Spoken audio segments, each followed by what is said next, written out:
Welcome to Superfast Study with Vishal Raj.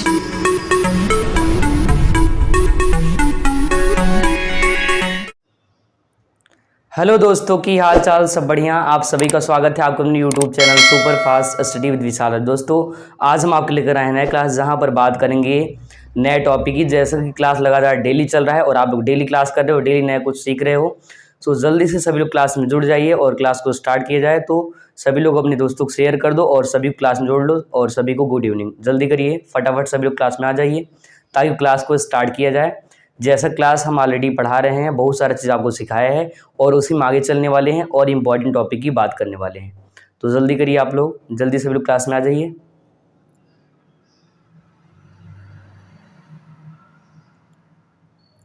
जल्दी करिए आप लोग।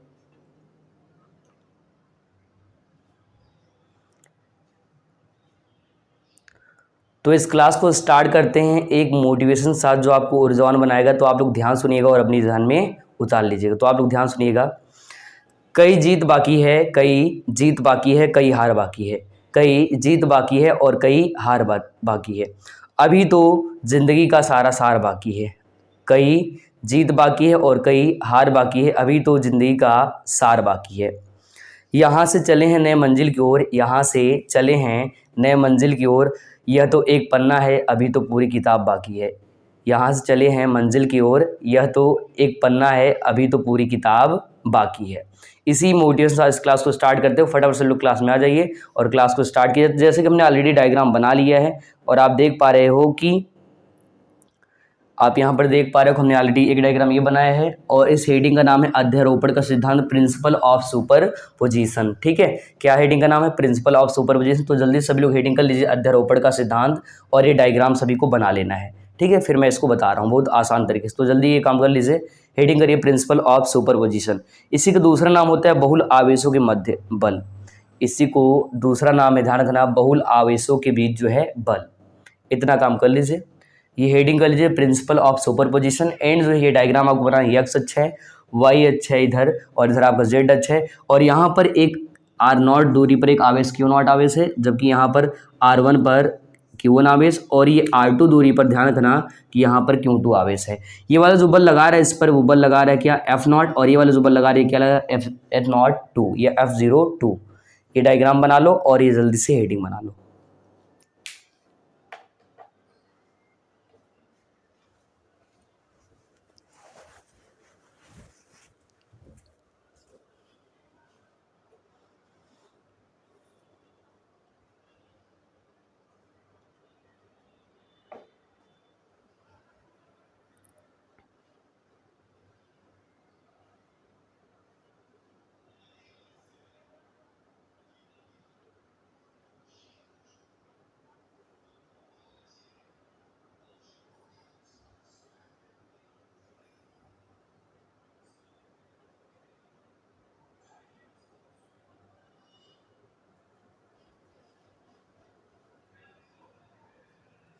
हो गया होगा, डायग्राम बना चुके हैं आप लोग, डायग्राम कर लिए हैं। तो चलिए अब इसका ना पहले मतलब बता देते हैं, थोड़ा सा मतलब समझ लेते हैं और फिर जो है मैं आपको क्या करता हूँ इसमें आगे बताता हूँ, किसके बारे में, इसके बारे में लिखवा देता हूँ। तो वो होता कि जब हम लोग मूवी देखते हैं तो कभी आप लोग ये घटना देखे होंगे कि होता कि एक सीन होता है जिसमें हीरो बीच में रहता है और विलन चारों ओर क्या करते हैं, घेर लेते हैं। और फिर हीरो ऐसे करता है और क्या होता है, ऐसे करते हैं सब के सब उड़ जाते हैं, मतलब पूरा बल लगा देता है, सब लोग अटैक करते हैं और वो भी सबके ऊपर अटैक करता है। फिर क्या होता है, सभी लोग जो है गिर जाते हैं। तो ऐसे ही कुछ यहाँ पर अपना हीरो है, ये जो कि बना है यहाँ पर कौन, क्यू नॉट, और ये चारों ओर विलन है जो घेर रखे हैं। और जैसे ही बल लगाएंगे क्या हो जाएगा, ठीक है, हालत खराब हो जाएगी, टुकड़े टुकड़े हो जाएंगे ना। तो इसमें लिखेंगे इस सिद्धांत के अनुसार, ध्यान से लिखना है आपको, लिख लेना है इस सिद्धांत के अनुसार, इस सिद्धांत के अनुसार अनुसार ठीक है, क्या करना है, इस नियम या इस सिद्धांत के अनुसार किसी एक स्थिर आवेश पर, लिखिए किसी एक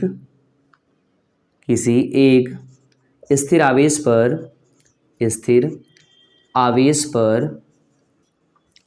पर जैसे यहाँ पर ये स्थिर आवेश है, अन्य आवेशों के कारण, ठीक है, किसी एक स्थिर आवेश पर अन्य स्थिर आवेशों के कारण, स्थिर आवेशों के कारण कारण, ठीक है। लगने वाला जो बल होगा ध्यान रखना, क्या लिखेंगे, कारण। लगने वाला परिणामी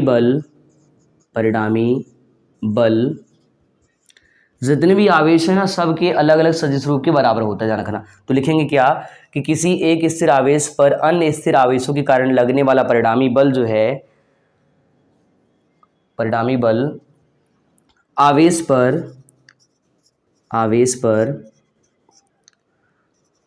अन्य, जो अन्य सभी आवेश हैं, अन्य या फिर आप कह सकते हो प्रत्येक आवेश पर, प्रत्येक आवेश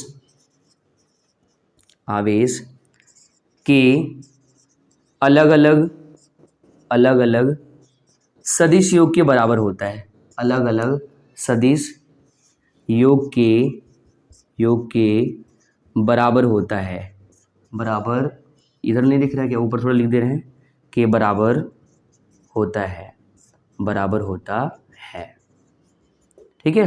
यहाँ पर जेड टच था तो बना दे रहे हैं जेड टच। इतना काम कर लीजिए।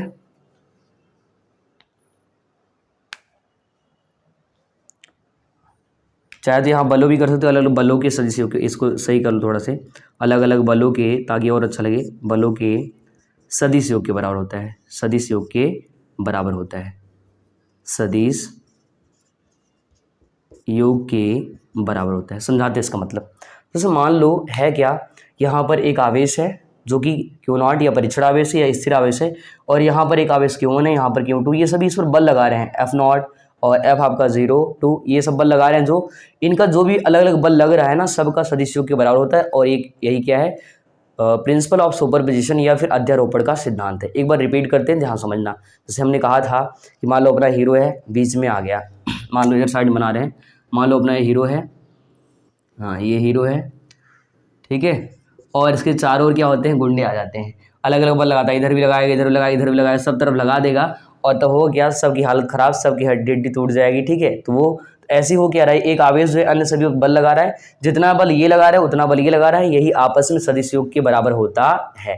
तो इसको नहीं बनाना है, नहीं कुछ कलाकार इसको भी बनाने लगते हैं, ठीक है। इसको हटा देते हैं। हाँ सभी को पता है ना इसका नाम क्या है, चिंटू नाम है इसका, आप लोग जानते ही हो। तो ये काम कर लीजिए, लिख लीजिए, एक बार रिपीट कर रहे हैं।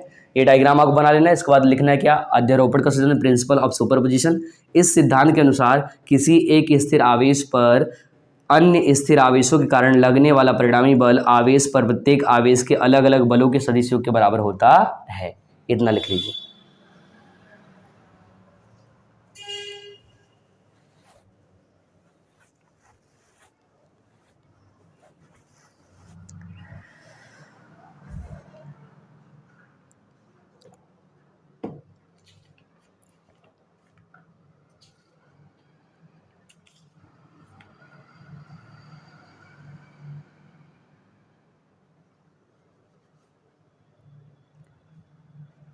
हो गया इतना, इतना नोट कर चुके हैं आप लोग, जल्दी से नोट कर लीजिए, जल्दी करिए।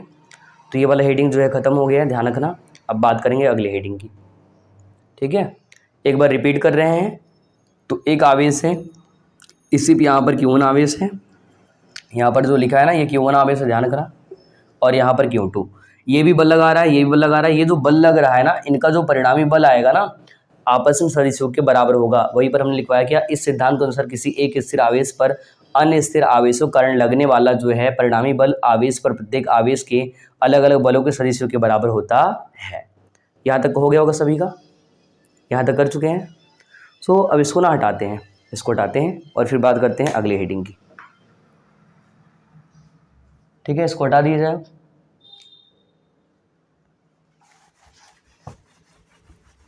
चलिए अगले हेडिंग की बात करते हैं। अब देखो जो अगला हेडिंग है ना, वो है बिंदुवत आवेश कारण उत्पन्न विद्युत क्षेत्र। हेडिंग का नाम क्या है, बिंदुवत आवेश के कारण उत्पन्न विद्युत क्षेत्र, ठीक है। तो हेडिंग कर रहे हैं, कर लीजिए आप लोग हेडिंग, बिंदुवत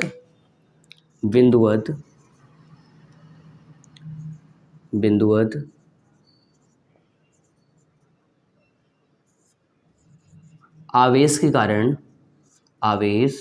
के कारण, ठीक है, बिंदुवत आवेश के कारण विद्युत क्षेत्र तीव्रता, बिंदुवत आवेश कारण विद्युत क्षेत्र की तीव्रता, विद्युत क्षेत्र की तीव्रता, ये हेडिंग कर लीजिए आप लोग।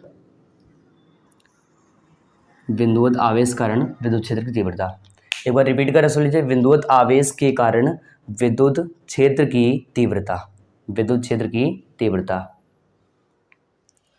अगर आप इसका इंग्लिश लिखना चाहें तो लिख सकते हैं intensity of electric field due to a point of charge, intensity of electric field due to a point of charge.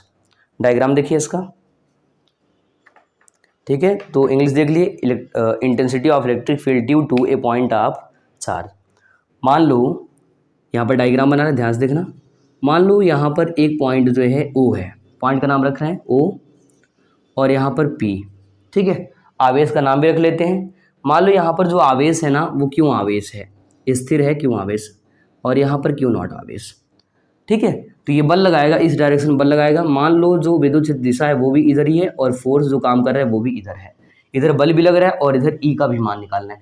और इसी आवेश से करना क्या है, इस ओ पॉइंट वाले जो आवेश है ना, इसी से हमको इस पी पॉइंट पर एफ का मान जो है हल करके फिर ई का मान निकाल लेना है, ठीक है। एफ का मान हल करके क्या करना है, जो ई है उसका मान जो है निकाल लेना है, ठीक है। ये बात ध्यान रखना है। तो आप ध्यान रहे, एक बार फिर रिपीट कर रहे हैं। इधर जो आपको दिख रहा है इस डायरेक्शन में, इधर बल काम कर रहा है एफ, देखो ऊपर लिखा है यहाँ पर एफ, और ये है ई, ई का मतलब विद्युत क्षेत्र तीव्रता, और एफ का मतलब फोर्स, बल हमने बताया और पढ़ा रखा है ऑलरेडी, ठीक है। और देखो इनके बीच की दूरी ले लेते हैं आर, इनके बीच की दूरी क्या ले लेते हैं आर, ठीक है। यहाँ तक कोई दिक्कत किसी को? चलो, जैसे हमने यहाँ पर किया है वैसे ही क्या करेंगे, आपको डायग्राम बना लेना है, फिर मैं आपको हिंदी लिखवाने वाला हूँ। तो डायग्राम बना लीजिए, ठीक है। डायग्राम बना लीजिए, और बाकी इसका हिंदी लिखना है तो वो हम लिख दे रहे हैं, और आप भी साथ में लिखते चलिए, ठीक है। जैसे जैसा हिंदी लिखेंगे वैसे ही आपको लिख लेना है। कहेंगे माना एक बिंदु क्या है ओ है, जिस पर कैसा आवेश क्यों आवेश है, दूसरा बिंदु क्या है पी है, क्यों नॉट आवेश है, बीच की दूरी क्या है आर है, और ये इस पर बल लगा रहा है, और ये ई है, विद्युत क्षेत्र तीव्रता है, ध्यान रखना, ठीक है। तो लिखते हैं, लिखेंगे माना, माना एक बिंदु, एक बिंदु, एक बिंदु ओ है, ओ है, जिस पर, जिस पर क्यों आवेश, क्यों आवेश स्थित है, क्यों आवेश स्थित है, ठीक है, स्थित है। दूसरा बिंदु, दूसरा बिंदु पी है, पी है, जिस पर, जिस पर क्यू नॉट आवेश, क्यू नॉट आवेश स्थित है, आवेश स्थित है, स्थित है, ठीक है। आगे लिखेंगे ये आपस में, देखो आर दूरी है तो लिखेंगे ये आपस में, आपस में छुटका वाले आर दूरी पर, स्मॉल आर दूरी पर, ठीक है। छुटका वाला नहीं लिखना है, स्मॉल आर लिखना है, स्मॉल आर दूरी पर जुड़े हैं, स्मॉल आर दूरी पर जुड़े हैं, ठीक है, जुड़े हैं। इतना हिंदी लिख लो।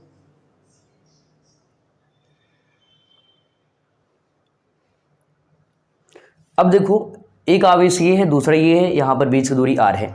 याद करो आज से कई हजार साल पहले हमने एक नियम बताया था कूलाम का नियम, और वहां पर कहा था जब भी दो आवेश आ जाए तो उन पर कौन सा बल काम करेगा, कूलामी बल, और वो निकालेंगे। तो लिखेंगे इसके आगे अतः, अतः कूलाम के, कूलाम के नियम अनुसार, कूलाम के नियम अनुसार, ठीक है। तो एफ आएगा, जो एफ आएगा, एफ बराबर होता कि हमने बताया था 1/4 पाई एप्सिलॉन नॉट, वहाँ पर Q1 था, Q2 था, और यहाँ पर ए और बी मान थे, बीच की दूरी आर ही था। तो यहाँ पर रख रहे हैं एफ बराबर 1/4 पाई एप्सिलॉन नॉट, यहाँ तक है ना, ठीक है। Q1 की जगह Q और Q2 की जगह Q नॉट, तो Q नॉट अपान में आर है, आर यहाँ भी है, तो आर का स्क्वायर, आर का स्क्वायर, इतना कर लीजिए। यहाँ तक दिख रहा होगा ना आपको, कर लीजिए इतना। फिर इसके आगे इधर बता दे रहे हैं, ठीक है, इसके आगे इधर कर दे रहे हैं, ध्यान से करना है। तो इतना नोट कर लीजिए पहले कि माना एक बिंदु ओ है जिस पर, ओ है जिस पर कैसा क्यों आवेश है, दूसरा बिंदु क्या है पी है जिस पर क्यों नॉट आवेश, और ये आपस में आर दूरी पर जुड़े हैं। और फिर हमने कहा कूलाम के नियम अनुसार एफ बराबर 1/4 पाई एप्सिलॉन नॉट क्यों नॉट अपान में आर स्क्वायर। अब करना क्या, हेडिंग का नाम क्या है, बिंदुवत आवेश के कारण विद्युत क्षेत्र तीव्रता। हमको ई का मान चाहिए, इतना लिखिए पहले जल्दी से, इतना लिखिए।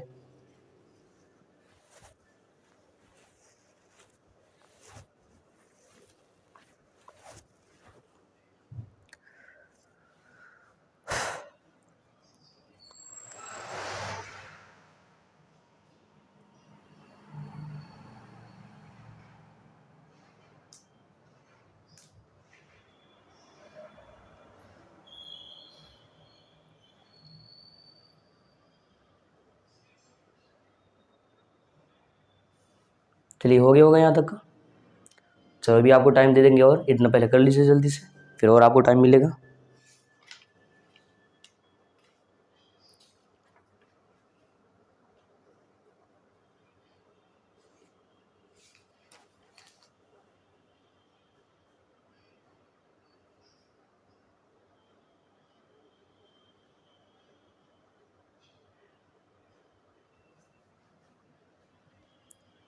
चलिए देखिए आगे लिखेंगे इसके आगे ई का मान निकालना है। यहाँ पर देखो हेडिंग क्या दिया है, ई का मान, ई का मान निकालना है। एफ तो निकल गया, ये एफ निकल चुका है, ई निकालना है। तो लिखेंगे विद्युत से तीव्रता, विद्युत इंटेंसिटी ऑफ इलेक्ट्रिक फील्ड, क्षेत्र की तीव्रता,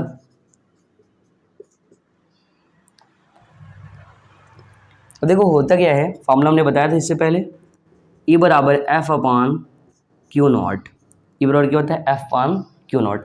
एफ का मान कितना है, ये आया है क्या, ये एफ का मान आया है क्या, जो एफ यहाँ पर है क्या हम इसके लिए रख सकते हैं, तो रख रहे हैं, ध्यान से देखना, रख रहे हैं। ई बराबर इस एफ की जगह मान रखते हैं, एफ की जगह क्या रखेंगे, 1/4 पाई एप्सिलॉन नॉट, क्यों, क्यू नॉट अपान में आर स्क्वायर। तो लिखेंगे 1/4 पाई एप्सिलॉन नॉट। अगर इधर नहीं देखिए इधर आगे देख लीजिए, यहीं पर ई बराबर एफ का मान रख रहे हैं, इस एफ का मान इसका 1/4 pi epsilon naught Q naught upon में आर स्क्वायर, ठीक है। और बटे में क्या है, बटे में देखिए क्या है, क्यू नॉट है, तो यहाँ भी लिखेंगे क्या, क्यू नॉट, क्या लिखेंगे, क्यू नॉट। इस क्यू नॉट से इस क्यू नॉट की कहानी खत्म, टाटा बाय बाय, गया, ठीक है। तो आंसर क्या बनेगा वो देखिए, आंसर मिल जाएगा ई बराबर 1/4 पाई एप्सिलॉन नॉट, ठीक है। अगर नहीं देखे थोड़ा और ऊपर लिख रहे हैं, देख लीजिए यहाँ पर, ई बराबर 1/4 पाई एप्सिलॉन नॉट और क्यों अपान में आर स्क्वायर, अपान में आर स्क्वायर, यही क्या बनेगा, फार्मूला बनेगा, ठीक है। अगर ये फार्मूला नहीं दिख रहा है इधर तो आप लिख चुके होंगे ना, इधर साइड में, इधर कहीं लिख देते हैं, इतना हो गया होगा हिंदी।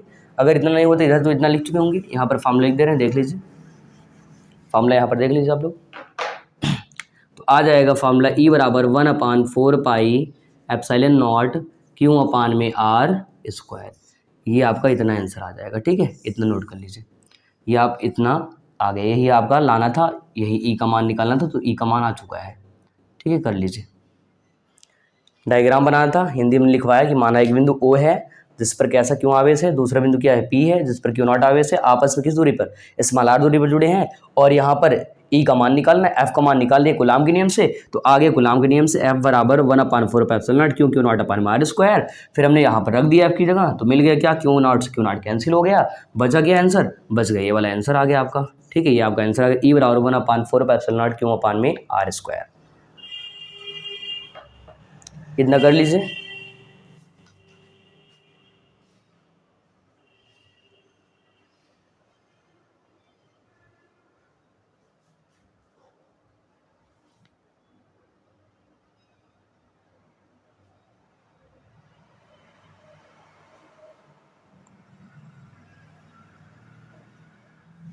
ठीक है, इतना नोट कर लीजिए जल्दी से, इतना कर लीजिए। बाकी ये हेडिंग हटा दे रहे हैं और डायग्राम भी बता चुके हैं, तो इसको भी हटा देते हैं, ठीक है। ये फार्मूला लिखना है, लिख लीजिए, इधर हो गया होगा, इतना हटा दे रहे हैं ये भी, और ये कर लीजिए इतना कर लीजिए आराम से।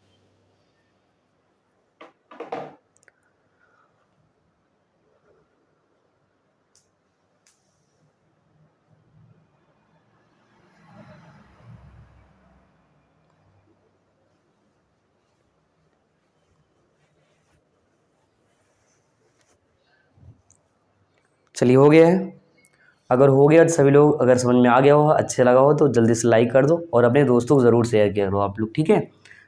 अपने दोस्तों को आप लोग ज़रूर शेयर कर दीजिए ताकि उनके भी काम आ जाए और उनका भी एग्ज़ाम में ये 2 से 3 नंबर का क्वेश्चन अगर ऐसा आता है तो आप कर सकते हैं अच्छे से। तो अगर ये नहीं आएगा तो इसके बाद एक डेरिवेशन है, अच्छी स्थिति और निरक्षी स्थिति, वो इंपॉर्टेंट है, इसीलिए इसको पहले पढ़ा दे रहे हैं ताकि उसको जब समझाएं तो वो आपको अच्छे तरीके से समझ में आए। सो चलते हैं अगली हेडिंग की तरफ, ठीक है, इतना हो गया होगा, चलते हैं अगली हेडिंग की तरफ। अगले हेडिंग क्या है देख लीजिए, अगले हेडिंग का नाम विद्युत द्विध्रुव। हेडिंग का नाम क्या है तो नोट कर लीजिए, विद्युत द्विध्रुव, विद्युत द्विध्रुव, विद्युत द्विध्रुव। इसको कहते हैं electric dipole, electric dipole, electric dipole. ठीक है, डायग्राम बनाना है। मान लो एक बिंदु ए है और दूसरा बिंदु बी है, तो यहाँ आप लिख रहे हैं ए और यहाँ आप लिख रहे हैं बी, और मान लो ये आपस में अल्प दूरी 2l पर जुड़े हैं। अल्प दूरी क्या है? 2l है। ठीक है, इस पर आवेश मान लो माइनस क्यों है और इस पर प्लस क्यों है, माइनस क्यों है और प्लस क्यों है, इसका डायग्राम रहेगा। पहले ये हेडिंग कर लो, डायग्राम बना लो, फिर समझाते हैं।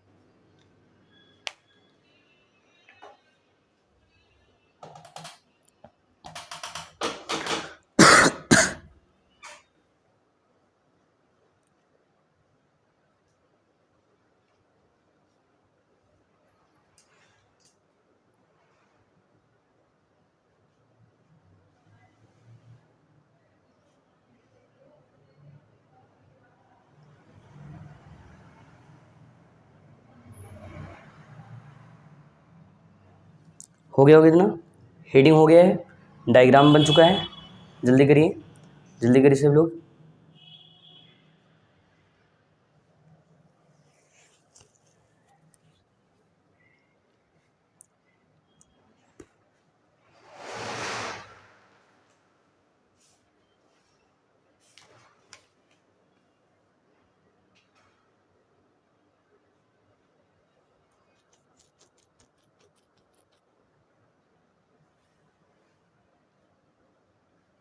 हो गया, चलिए समझाते हैं अब।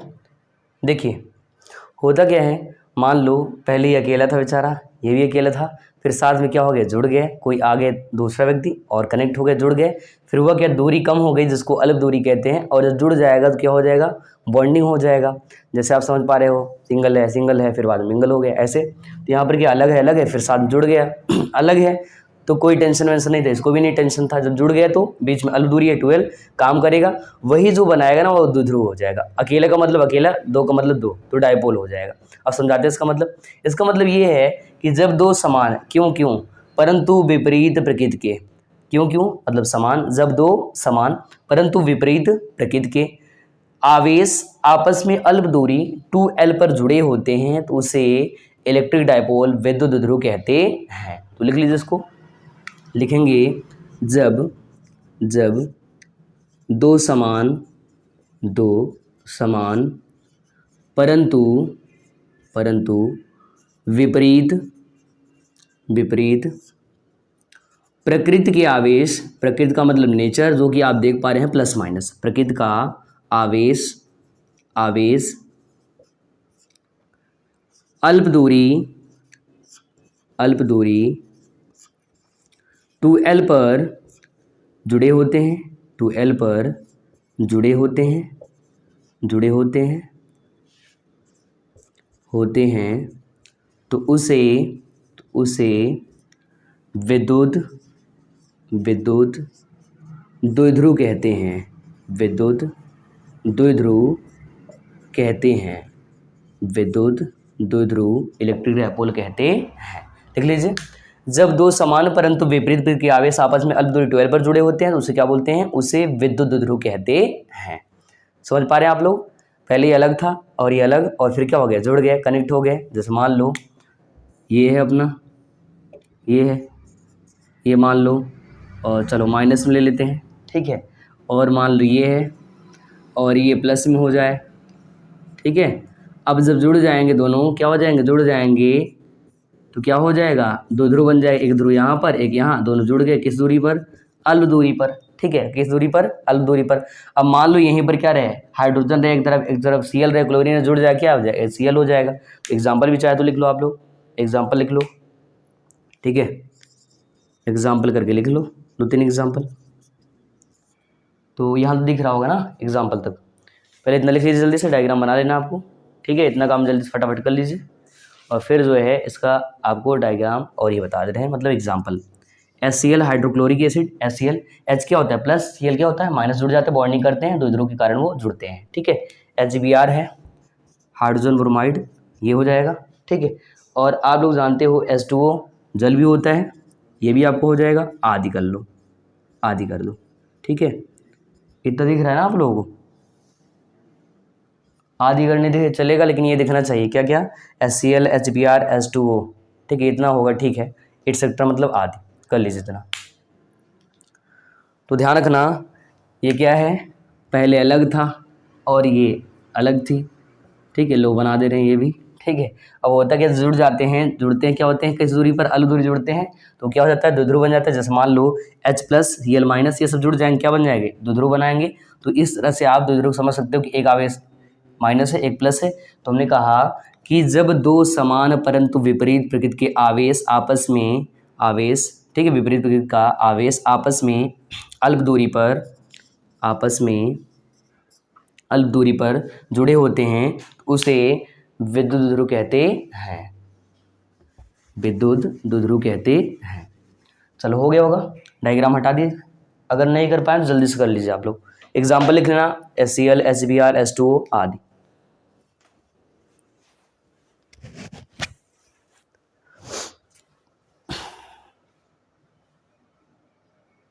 चलो हो गया है ना इतना, अब इसको हटाया जाए, हटाते हैं और बात करते हैं। देखो डायग्राम यही रहेगा और इसी के एक भाई है, उसका नाम है विद्युत द्विध्रुव आघूर्ण, विद्युत द्विध्रुव आघूर्ण, उसकी बात करेंगे।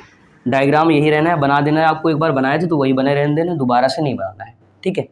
तो हेडिंग करना है आपको, विद्युत द्विध्रुव आघूर्ण, विद्युत द्विध्रुव आघूर्ण, विद्युत द्विध्रुव आघूर्ण, ठीक है। एग्जाम में ये आ चुका है 2 से 3 नंबर का, ध्यान रखना। इंग्लिश लिख लो इसका, ठीक है, इंग्लिश कर लो, electric dipole moment, electric dipole moment, electric dipole moment, ठीक है, इतना कर लीजिए। विद्युत द्विध्रुव आघूर्ण, डायग्राम अभी हमने पहले जो बनाया था वही डायग्राम रहेगा, डायग्राम में कोई चेंज नहीं करना है, ठीक, वही वाला रहेगा, इतना कर लीजिए।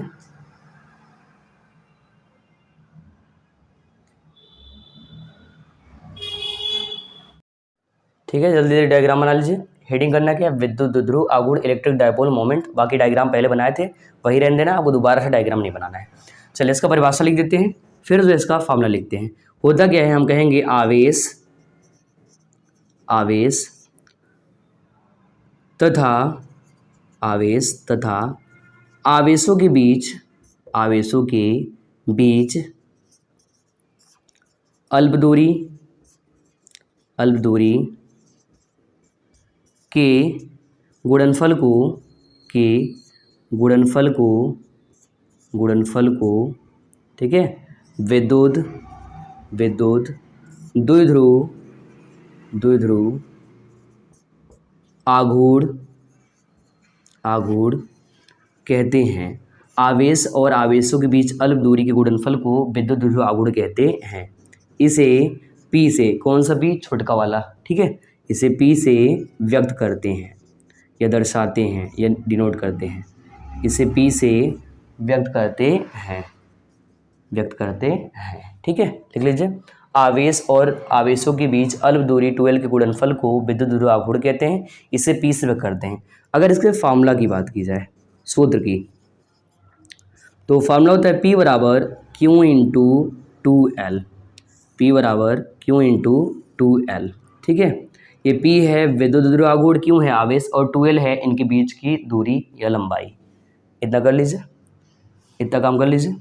अब इसके आगे देख लीजिए थोड़ा से, इसी में देखो, अगर बात करें मात्रक की, मात्रक की बात करें, ठीक है, तो क्या है, आवेश है, आवेश का मात्रक कूलॉम और दूरी, दूरी का मात्रक मीटर। तो आप मात्रक लिख लेना कूलॉम मीटर, मात्रक क्या होता है, कूलॉम मीटर, ठीक है, कूलॉम मीटर। चलो अगर यहाँ नहीं दिख रहा है, इधर हटा दे रहे हैं, अभी फिर से हम मात्रक इसको लिख देते हैं। तो अभी के लिए अभी रुक जाओ, आप लोग केवल इतना परिभाषा लिख लो बस, और ये फार्मूला लिख लो, इतना काम कर लो जल्दी से, ठीक है, इतना कर लीजिए।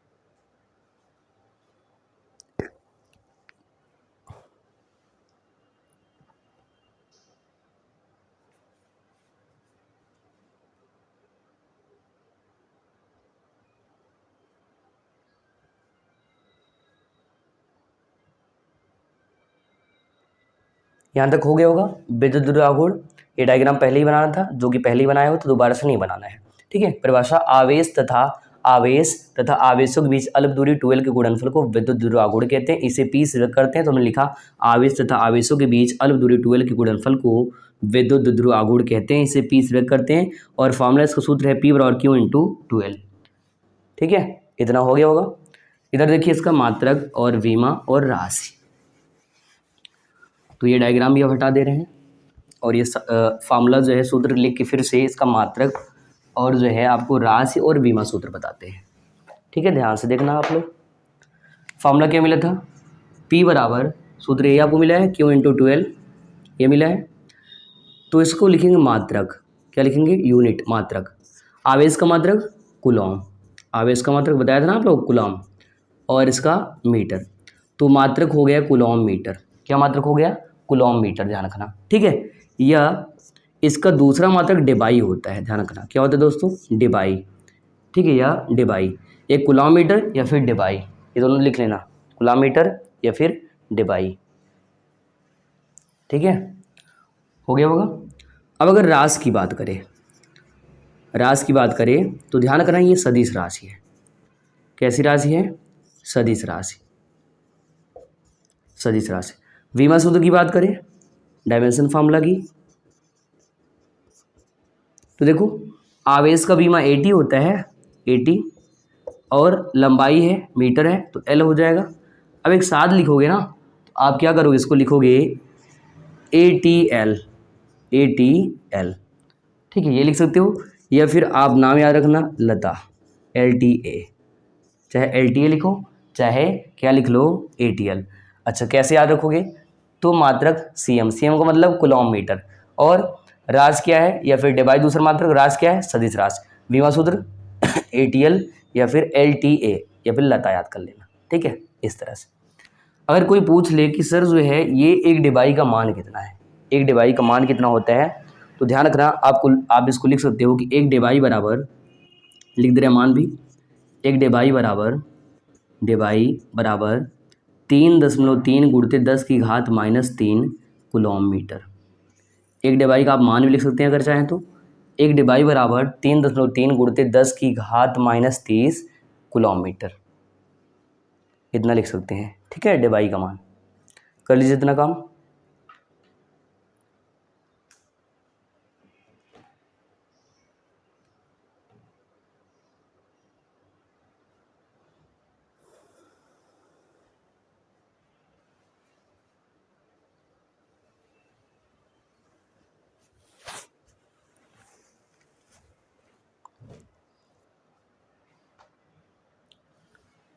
हो गया, कर चुके हैं, कर लीजिए जल्दी से कर लीजिए।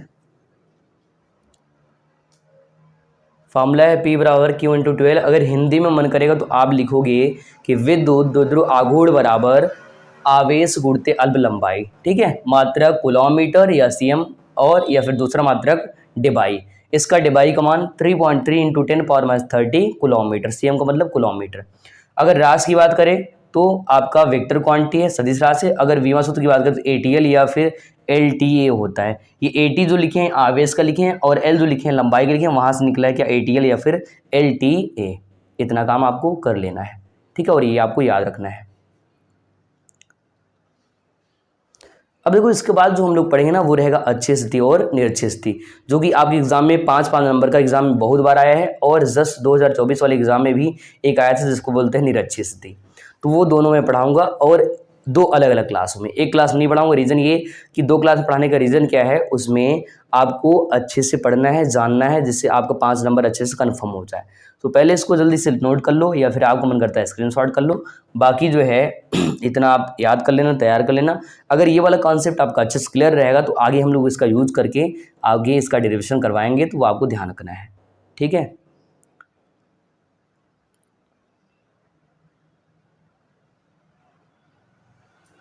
हो गया होगा इतना सभी का इतना सभी को हो गया होगा, ठीक है। और बाकी आप लोग जो है झगड़ा वगड़ा ना किया करो कमेंट में, ठीक है। एक दूसरे कमेंट करते हो, झगड़ा नहीं किया करो, नहीं तो मेरे पास ऑप्शन है कि मैं आपको ब्लॉक कर सकता हूँ, फिर आप दोबारा कमेंट नहीं कर पाओगे, ध्यान रखना।